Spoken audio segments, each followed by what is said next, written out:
What is up, guys? Rickakis here, and today we are discussing the new microtransactions coming to Destiny with the release of the Rise of Iron expansion. Now, yes, microtransactions are returning in full force in the Rise of Iron. Some people won't be thrilled to hear that, but it's just a part of modern gaming, and if they can be done properly and mean that we'll get more content down the line, I'm all for them. Now, first and foremost, the things that you thought were going to happen are going to be happening. Eververse will have a location in the new social space on Felwinter's Peak, and they will be selling new emotes, which I am looking forward to seeing what they have. The emotes have been pretty comical in the past. I very recently, like my most recent purchase, was the Shia LaBeouf Just Do It emote because I think it was very funny, and so I am looking forward to seeing what they're adding this time around. Now, apart from new emotes, two entirely new things are being sold by Eververse Store with the release of the Rise of Iron. Now, the information for these two new things is coming from, of course, Game Informer. Their article will be linked in the description down below. The first thing is an entirely new type of artifact that actually changes the way the game looks. It actually changes the tint on your screen. Now, this combined with the fact that you can now remove your HUD entirely with the April update means that people who make, Destiny machinimas are going to have a huge new tool in their arsenal for making really cool fan-made videos. Now, one of those artifacts was specifically outlined. It was called the Golden Age Lens, and upon equipping it, it changed your screen to a sepia tone. Now, for those wondering what the heck that looks like, this picture is in a sepia tone, so it's kind of that grungy, yellowy brown look. And I'm definitely interested to see what other color-changing artifacts you can acquire. It also looks like, unfortunately, the only way to get these color-changing artifacts will be by purely buying them from the Eververse store, and they aren't in the normal loot table, at least not for now. They may, in the future, be added into the loot table like some of the old emotes have. Now, aside from that, the other new microtransaction being added into Destiny is Radiant Treasures. These are almost exactly the same as Sterling Treasures added in the April update, in the sense that you open them and they reward you with a couple of different loot pieces. Additionally, they can be acquired both by buying them through the Eververse store or by just earning them with in-game activities, again exactly like Sterling Treasures currently are in the game.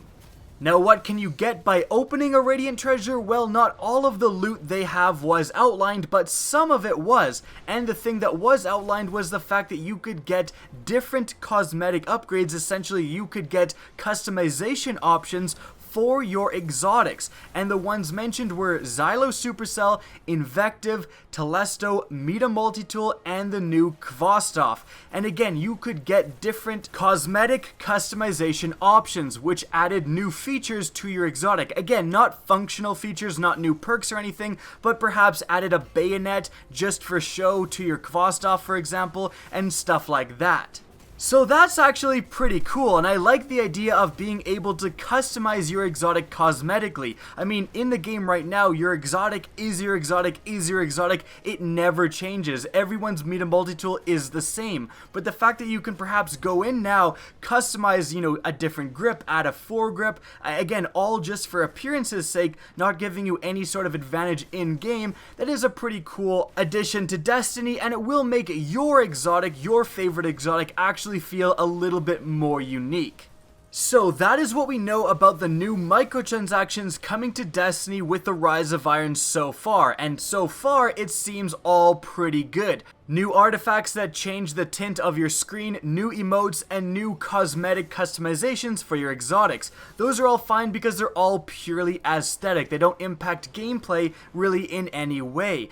Now, the one concern I do have is that we don't know all of the contents of these Radiant Treasures. And looking back, Sterling Treasures, in essence, in a whole, they were not that bad. I don't think anyone would argue that they completely warped the meta or changed the game or ruined the game or anything like that. But my one problem with Sterling Treasures is that I really, and I kind of made videos about this, I was very outspoken against this, I really didn't like how they had the faction boosters in Sterling Treasures, because with a Vanguard faction booster, for example, when you're doing those strikes, you were getting literally double the experience you normally get.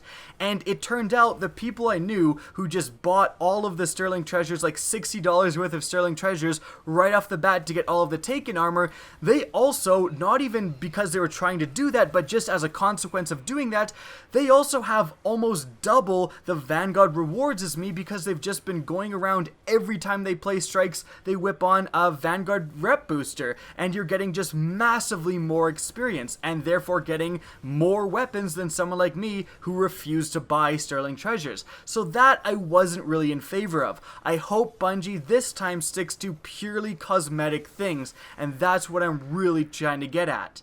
However, if they do decide to add faction boosters again, it won't be the end of the world. As I've said, with Sterling Treasures, it hasn't been the end of the world, and the fact that you can earn Radiant Treasures in-game helps as well.